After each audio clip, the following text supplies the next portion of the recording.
All praise be to Allah Almighty, the most merciful, the most beneficent. May endless peace and blessings of Allah be upon His most beloved one, sent as a mercy for all creation, Sayyidina Muhammadin sallallahu ta'ala alayhi wa sallam, his blessed family, his companions, and upon all those who follow his most perfect and beautiful ways, practices, sunnah, up to the end of the time. All believers,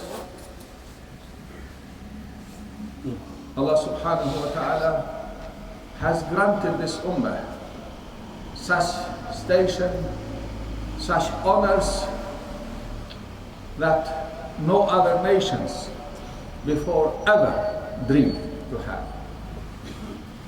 Even prophets and messengers, they wished to be from this ummah. There is no higher position in this world or in Akhirah than the position of being messenger of Allah. Allah has granted 124,000 prophets and messengers, and He made Khatam al-Anbiya wal-Mursaleen and His nation to be Khayra Ummah, the best of the Ummahs. But this station is granted for us, but it is up to us to be honored with such a station, because this station is conditional. We may do our salah and siyam and qiyam and charity and fasting and hajj, but that doesn't make us the best. And we are best on this, but we neglecting something which our prayers, our hajj, our siyam, our qiyam, our zakat, our sadaqat, our iman should lead us to certain results, to certain benefits for ourselves, our families, our communities, our ummah, and for all mankind, because this ummah is chosen for all mankind to be witness, shuhada ala nas. And in order to reach to this, we have to be khairun nas, anfa'ahum linnas. Yes, if we're fasting and praying, yes, we're benefiting ourselves, we're finding some comfort, because we need, like we need, our body needs clothing and feeding and drinking and eating. Like this is the needs of our souls. And people who neglect this side, they come to under such a amount of stress and distress and troubles and difficulties no one can imagine. Especially in the end of the time, Akhir Zaman, we fitness everywhere. Even for those who do all the obligatory duties, it's not easy.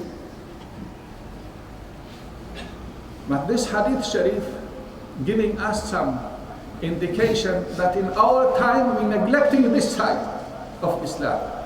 Because ibadat, when you look at the fiqh and usul al-fiqh, maybe 10 or less than 20% altogether rules with dealing with ibadat. What are the rest of the rules of the Holy Sharia and commands of Allah?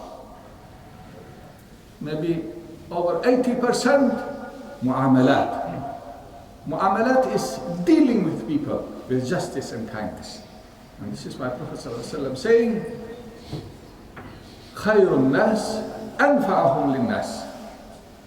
If our ibadah doesn't lead us to be best among the people, because we are doing our best for people, benefiting them most, then our ibadat done shakliyan, suriyan, just formality, It didn't have an impact and effect we should have through our hearts, through our minds, through our thinking, through our intentions, through our actions. And this is what matters. To think, yes, as a believer, about everyone and everything surrounding you should be a reminder to your Creator. And every intention and action should connect immediately, not with any of the dunya benefits for yourself, before thinking about your akhirah, about Allah Almighty, Day of Judgment. Allahumma ij'al hammana al-akhirah. And people who their ham, their worries, their concern with the akhirah, the dunya will be running after them, serving them.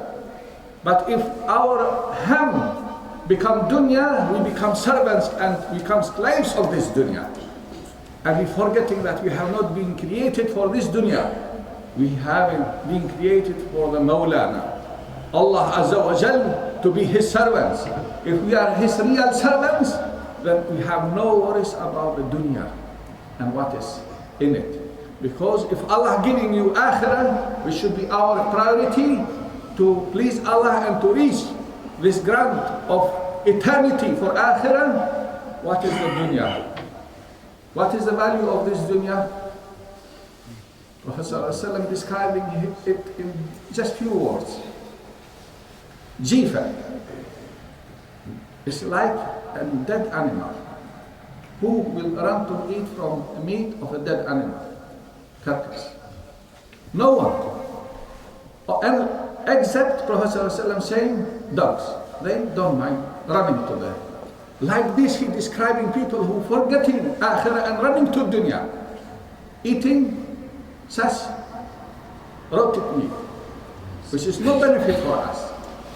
And also he describing in the Holy Hadith the value of this dunya, because in the eyes of non-believers has great value. Dirham and dinar become something people worship in our time. They are ready to break all the rules and orders or commands of Allah and Rasulullah ﷺ just for the sake of dirham and dinar. It means we become not abid, real abids of Allah Almighty. We become our ham dunya in this time, because we are ready for the sake of such a low value in the sight of Allah. And the sight of Allah is also the sight of believer. This is how we should value what Allah has valued in such a description through the Holy Hadith. And another Hadith also comparing this dunya and whatever in it from all the bounties, which are endless. Allah created all for us. All of this, gold and silver and all the things which is benefiting us, and they are countless. But gold and silver was the worry of Prophet ﷺ, that other ummahs, they used to worship idols. He said, I don't worry for my ummah. One day they will bow down to an idol, to a tree or a stone or anything. But my worry will be, they will be like other nations, taking for their idol dirham and dinar. And Prophet ﷺ in the Hadith Sharif says, dirham and dinar and all what is in this world together, if it was worth a wing of a mosquito, he wouldn't let a non-believer have even a drink of water from this dunya, which is the cheapest thing in this world, is a water. Even that wouldn't have let a non-believer to have, let alone the rest of the wealth and properties and ni'mas which Allah has created with no limitations for our understanding in this world. وَإِن تَعُدُّوا نِعْمَةَ اللَّهِ فَلَا تُحْصُوهَا. Even if you try to count, it's impossible. What about the ni'mas of akhirah, which are permanent and forever, which are not like the ni'mas of dunya, just like a wing of mosquito? This is akhirah. This is a priority, should be for us to change our manners, our ways, our akhlaq, to see how to benefit others, how to guide others, how to care for others. This is Islam. This is 80% of the rules of Sharia, dealing with kindness, with justice, with mercy, with care, with one another. Doesn't matter, even if he's not a Muslim, non-Muslim. Our aim is also to be best example for those who are amongst us. We are amongst them also, and they are still in darkness of disbelief. And this is greatest honor if we become wasila, means for them to understand and to be guided to the haqq. And this is our amana, also a responsibility. Number one priority for people who live in non-Muslim countries and communities, to show their best of akhlaq and manners and perfection of this deen through their manners, through dealing with kindness and justice. This hadith is enough for us to understand the importance of the good character, good manners, good akhlaq, and the benefits we will gain if we just were to follow few of the instructions Prophet ﷺ giving to us in this holy hadith. Will be enough for us to be happy through this life and to guarantee a place in paradise. What do we want more than this? The Prophet ﷺ saying, I will guarantee a place inside the paradise. For us, it's enough. Even lowest paradise, 1 feet, for us better than the whole world, because we will be guaranteed forever. Never Allah taking back what He gives. Once He giving you the place in paradise, you will just be raising and raising and raising, going to the highest. And you will be united with the one you love. And our love for Allah and for Rasulullah ﷺ is before anything else. You will be united with the one you love. You then will go to the highest of the paradises. But try to guarantee one step inside the paradise. And what Prophet ﷺ is saying, with what we can achieve that, is one of the big problems which we have in our time. We like to argue for smallest things and fight one another. Don't argue. If you give up, even if you are in the right to defend or argue, somebody said something wrong to you, but you are not arguing, you're leaving that for the sake of these instructions given to us. Prophet ﷺ saying, I'm guaranteeing the place in paradise. Because what shaitan wants, somebody saying something to you, for you to fight back, to say something more, to shout, to swear, then to fight. This is what shaitan wants. Believers never to be happy with one another, to fight each other, and to give bad names to Islam and mosques and everything relating to our deen. This is a big step, but a big achievement. If we can keep this principle, we guarantee a place in paradise. Also, our life in this world will be paradise, because no more fighting. No fighting in paradise. Then this world will be for you a paradise also, because you will keep peace, harmony and unity in the community, in family, in the ummah. And this is what we need most. How many countries in the ummah fighting each other, blowing each other, even in places of worshiping like ours here, you will find people going to such a craziness and madness, they will blow one another in the places of worshiping. What is this? This is shaitanic. Nothing to do with Islam, nothing to do with the Prophet of mercy. And this is scaring everyone when they think about Islam, Muslims, when they see this. The opposite is what is needed for all of us, and especially in these countries we live in, amongst non-Muslims. Second character, second action which guarantees a place in the middle of paradise. The Prophet ﷺ, I'm guaranteeing this, a place in the middle of paradise for those who stop lying, even jokingly. This is some big disease in our time spreading. It become like a sunnah or like a wajib for people to start their days with lies. This is a very dangerous. It's a sign of hypocrisy. Destroys the unity, the trust, because this deen is built on trust, on faith, and a liar can never be trusted for anything. May Allah protect us. A place in the middle of paradise, if you stop and make intention from today never to lie again, even jokingly, then what a great honor for us to reach in paradise. Then we're curing such a disease which is leading us to hypocrisy. And hypocrisy is the worst character. Oh believers, the last and most important, which is to be all the time taking care of our actions and our intentions and our deeds, and try to perfect our character and our manners. Because this is the perfection of the most beloved one of Allah, Sayyidina Rasulullah Sallallahu Alaihi Wasallam. Allah praising him through the Holy Quran, وَإِنَّكَ لَعَلَى خُلُقٍ عَظِيمٍ.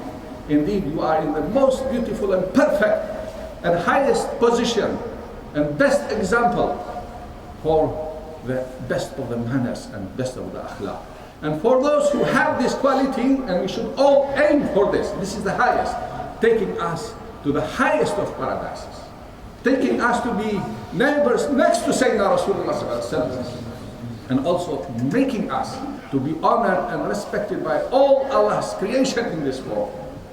Because everybody attracted to the good manners, to the good characters, to the good behavior of the people, doesn't matter. A Muslim or non-Muslim, everybody will value when you are dealing with kindness, with respect, with love, with mercy, with care. And this is how Islam spread. Not because people, Muslims, prayed so much day and night. No, that is for themselves, for ourselves. But when they left this prayer and they dealt with people, they showed the most beautiful, most amazing manners. And this is what attracted non-Muslims to ask about these people, how they become like this. How can I be like this? Then they find about the Prophet of Mercy, about Quran, about Islam, and they become believers. This is how this deen spread, like the light coming in the darkness. No more darkness left. When the darkness, the light coming in the middle of the darkness. May Allah grant us to be like Sahaba. Prophet ﷺ describing them as Ashabi kal nujumi, like stars. بِأَيْهِمْ اُقْتَدَيْتُمْ اِهْتَدَيْتُمْ, to be like them. Whoever meeting with any of us, they will find the guidance. They will find the beauty of Islam. And they will say, let me know about this deen. Let me take the Shahada. And this giving us honor more than even what is between East and West, if just one person become.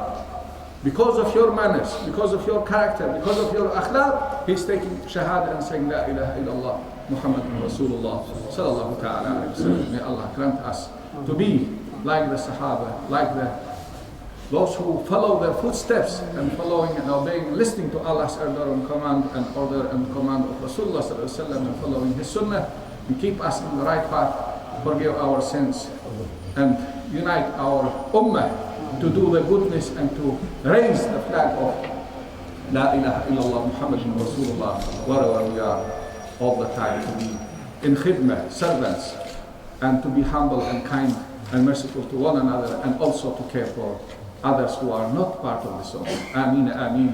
Wa sallallahu ala sayyidina Muhammadin wa ala alihi wa sahbihi ajma'in. Wa akhir da'wana alhamdulillahi rabbil alamin. Alhamdulillah. Hamdan kathira. كما ينبغي لجلال سلطان الله وشأنه، والصلاة والسلام على خير الأنام نبينا محمد عليه السلام، صلاة تدوم تهدى إليه من طول الدوام. قال الله تعالى في كتابه الكريم بعد أعوذ بالله من الشيطان الرجيم، بسم الله الرحمن الرحيم. إن الله وملائكته يصلون على النبي يا أيها الذين آمنوا صلوا عليه وسلموا تسليما. اللهم صل وسلم وبارك على سيدنا محمد وعلى آل سيدنا محمد كما صليت وباركت ورحمت على سيدنا إبراهيم وعلى آل سيدنا إبراهيم إنك في العالمين حميد مجيد. قال الله تعالى في كتابه الكريم بعد أعوذ بالله من الشيطان الرجيم، بسم الله الرحمن الرحيم. إن الله يأمر بالعدل والإحسان وإيتاء ذي القربى وينهى عن الفحشاء والمنكر والبغي يعظكم لعلكم تذكرون ولذكر الله أكبر والله